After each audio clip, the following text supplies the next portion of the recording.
les troupes russes continuent ces attaques sur les villes ukrainiennes depuis le territoire de la Russie et de Biélorussie et des territoires temporairement occupés par les Russes.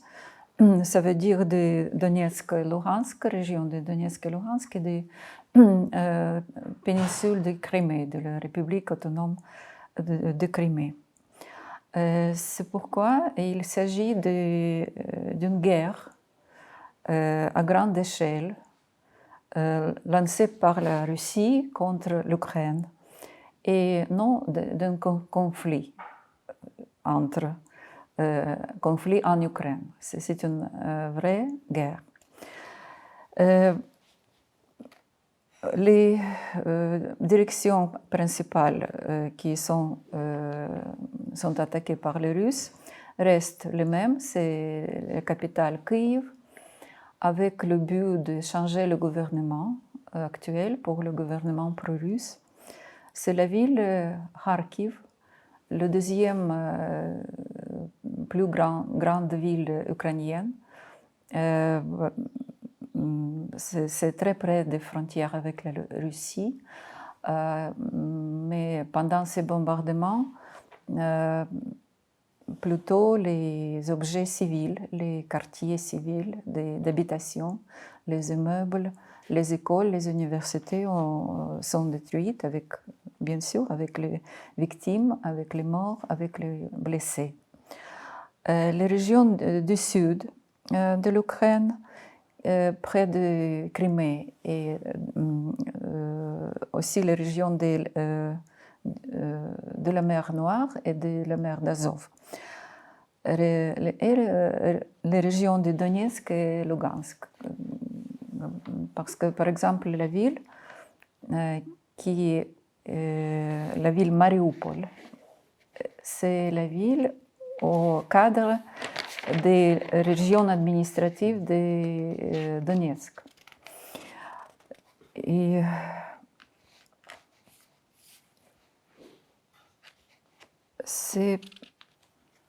je peux vous donner les chiffres, que pendant ces attaques aériennes,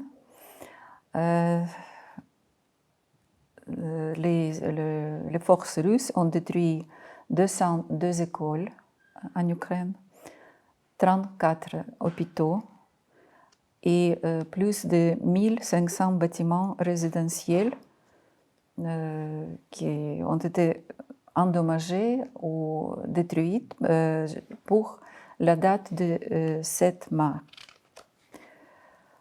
Les villes de Kharkiv, Tchernihiv et Soumy, on peut dire chaque jour, il y a dizaines de victimes, des civils qui sont tués et blessés. Selon l'Organisation des Nations Unies,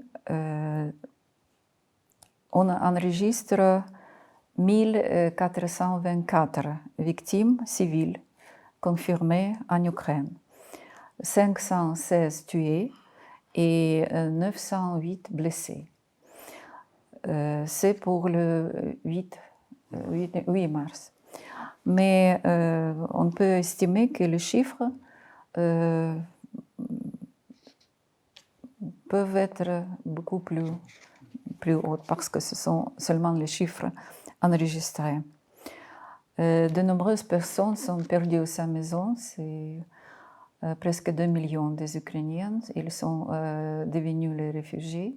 Ils sont partis de ces villes, ces villages, jusqu'à l'ouest et beaucoup des Ukrainiens sont déjà dans les pays voisins, en Pologne, Hongrie, Slovaquie et Roumanie, Moldavie.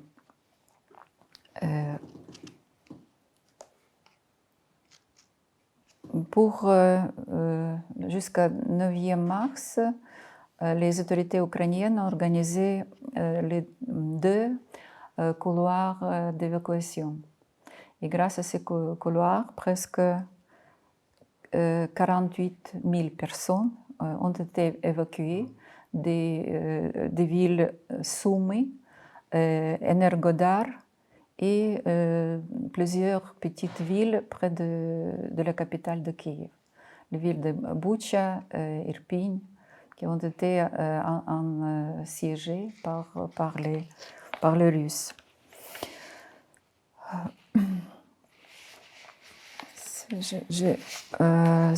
Hier soir, le président ukrainien a adressé par la télévision, les autres mass médias, il a adressé le peuple ukrainien et la communauté internationale, comme il fait chaque jour, avec les positions, les issues principales, les conclusions de chaque jour. Et il a dit des bombes russes sont tombées sur un hôpital et une maternité à Mariupol. Hôpital pour enfants, maternité qui fonctionne. Les bâtiments sont détruits. À ce jour, il y a 17 blessés. Le démontage des débris est toujours en cours. Et on a trouvé quelques victimes là-bas, quelques morts. C'était les bombes russes de 500 kg, les bombes aériennes, que les Russes utilisent pour bombarder les villes ukrainiennes, les villes civiles. Et notre président demande cet hôpital pour les enfants, maternité, de quoi ont-ils menacé la Fédération de Russie? Quel genre de pays est-ce la Fédération de Russie qui a peur des hôpitaux et des maternités et les détruit? Où les femmes enceintes allaient-elles tirer sur Rostov, sur les villes russes? Quelqu'un en maternité a-t-il abusé les russophones? C'était quoi? Est-ce que c'était la nazification de l'hôpital? Il demande. Ils disent, citent toutes les villes détruites. Et ce qu'ils ont fait, les Russes, à Volnovakha, Kharkiv, Izium, Akhtirka, Tchernihiv, Borodyanka, Gostomel, Zhytomyr et des dizaines d'autres villes ukrainiennes qui n'ont jamais représenté aucune menace pour la Fédération de Russie. Comme je vous ai dit, les hôpitaux, les écoles, les églises, les maisons, les monuments historiques. Et parmi les victimes, il y a aussi les enfants qui aussi ont été tués. En Ukraine, en général, c'était le nombre considérable des enfants qui ont été tués.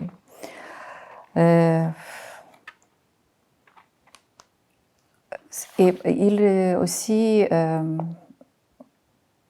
fait attention que cette ville Mariupol se trouve à la région de Donetsk. Et c'est cette région que la Russie, le président russe Poutine, a dit qu'il va le défendre des Ukrainiens. Mais en réalité, c'est une ville pacifique, Mariupol, qui était sur le territoire subordonné aux autorités ukrainiennes, mais au cadre des régions de Donetsk. Mais cette ville a été bombardée par les Russes, pas défendue, c'était attaqué, c'était bombardé, assiégé. Et c'était avant-hier, je crois, qu'une fille de 6 ans qui est morte de manque de l'eau. Parce que c'est la ville qui souffre des famines et de manque de l'eau. Parce que des sièges organisés par les Russes. Oui, malheureusement, c'est la situation actuelle. Oui, bien sûr que c'était un moment très difficile. je crois que c'est compris que l'exportation des blés, des céréales, sont effectuées en général par quoi? Par les navires, par les bateaux, par la mer.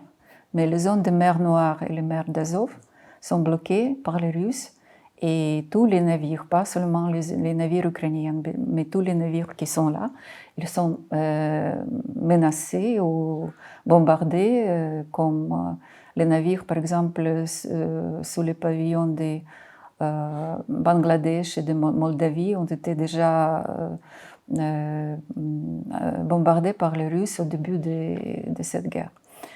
C'est pourquoi c'est impossible sans risque de faire aucun mouvement des navires. Ça aussi, comment on peut faire ces échanges commerciaux.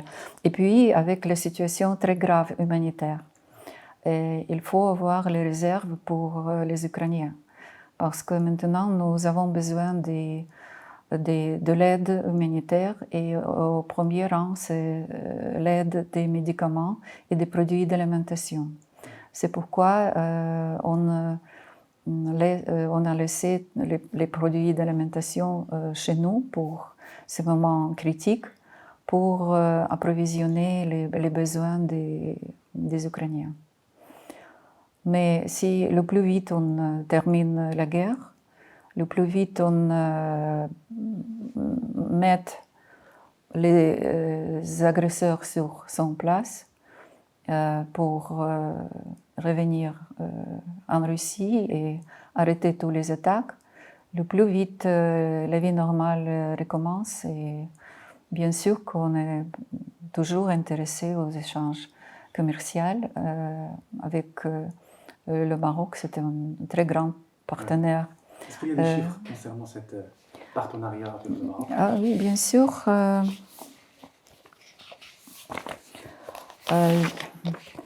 C'est, par exemple, si on parle des relations économiques et les échanges entre l'Ukraine et le Maroc est l'un des 5 plus grands partenaires commerciaux de l'Ukraine en Afrique. Et le volume des échanges des marchandises pour l'année dernière s'élevait à plus que 530 millions de dollars, dont les exportations ukrainiennes vers le Maroc constituaient 403 millions de dollars et les importations des marchandises marocaines en Ukraine presque 120 millions de dollars. La place principale dans la structure des exportations ukrainiennes vers le Maroc l'année dernière est occupée par les céréales. C'était 54%. Une part importante sont également constituées par les autres produits d'alimentation, de l'huile de tournesol par exemple, des beurres, des métaux ferreux, des produits électriques, les machines électriques, farine. Et les principales importations du Maroc sont engrais, qui constituent les phosphates, qui constituent 48%, les véhicules terrestres, les vêtements textiles, les véhicules électriques, les poissons et fruits de mer et aussi les légumes et les fruits. Vous savez que cette guerre a été complètement inattendue. Oui, on a on a connu qu'il y a les troupes, l'accumulation des troupes russes près des frontières, mais on ne pouvait pas croire qu'aujourd'hui, au XXIe siècle, un pays voisin peut attaquer l'autre pays. Et c'est pourquoi on n'était pas préparé pour tout ça. Et vous savez que les étudiants marocains et les autres étudiants étrangers, ils n'avaient pas, plusieurs étudiants n'avaient pas quitté l'Ukraine juste avant le début de la guerre, des attaques. C'est pourquoi notre système aussi, il n'était pas prêt pour fonctionnement pendant la guerre. Et c'est complètement impossible dans certains cas, quand les villes sont sous les bombardements, quand chaque moment, les gens doivent descendre au refuge, au abri, pour se cacher des bombardements. Plus les cyberattaques. Tous les sites de tous les autorités, tous les ministères ont été attaqués par les cyberattaques menées par les Russes et aussi du territoire de Biélorussie. Et maintenant, les sites des ministères, le ministère des Affaires étrangères, le ministère de l'Enseignement, des Recherches scientifiques, ils ne fonctionnent pas. Et les autres ministères aussi. C'est pourquoi, pendant les premiers jours, c'était très difficile tout de suite à organiser tout ça, annoncer les mouvements qu'il faut prendre pour les écoles, pour les universités, pour les étudiants. Mais maintenant, on commence à mettre tout sur son place. C'est-à-dire que ces jours, le ministère de l'Enseignement a déjà annoncé quelques informations utiles concernant l'organisation des processus de l'enseignement en Ukraine en général. C'est-à-dire, maintenant, tous les étudiants, tous les élèves ont les vacances. Les vacances ont été annoncées, va durer jusqu'à 1er avril. C'est pour ce moment. Après le 1er avril, le ministère de l'Enseignement va annoncer les autres mesures prises pour soit continuer les études, soit organiser les vacances académiques. On a cette possibilité aussi pour certains moments jusqu'à la fin de la guerre. Et de nos parts, nous aussi contactons notre ministère des Affaires étrangères, le ministère des Affaires étrangères de la coopération africaine des Marocains résidant à l'étranger du Maroc pour discuter les différentes possibilités pour les étudiants marocains qui maintenant sont déjà ici au Maroc pour continuer leurs études. Les pays de l'Ouest, des États-Unis, du Royaume-Uni et beaucoup des pays du monde, de l'Union européenne, ont fait beaucoup pour aider l'Ukraine. Ce sont les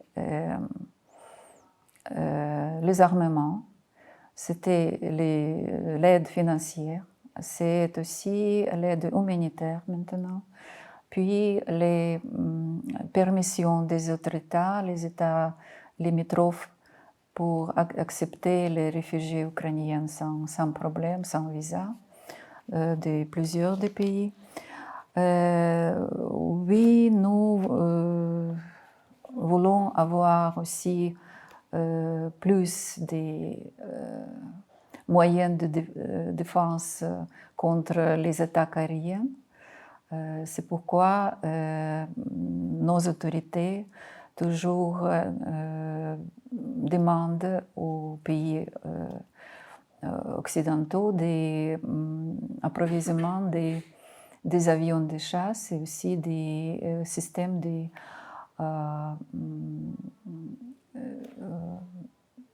défense contre les bombardements aériens. C'est pourquoi nous avons beaucoup de victimes de ces attaques aériennes par les missiles, par les bombes aériennes de la part de la Russie. Et nous demandons augmenter cette aide de la part de nos pays partenaires.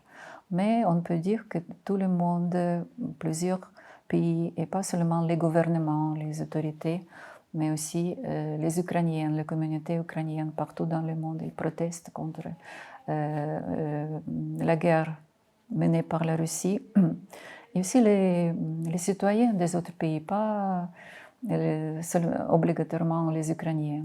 Mais vous voyez, partout en Europe, il y a les manifestations, les protestations. Aujourd'hui, on voit les drapeaux ukrainiens partout dans le monde comme signe de solidarité avec le peuple ukrainien, qui défendent leur terre. Et c'est compris par tout le monde que nous ne sommes pas les agresseurs, nous défendons notre pays, notre indépendance. ما تنساش تشترك في القناة وتفعل الجرس باش يوصلك جديد الفيديوهات من هسبريس.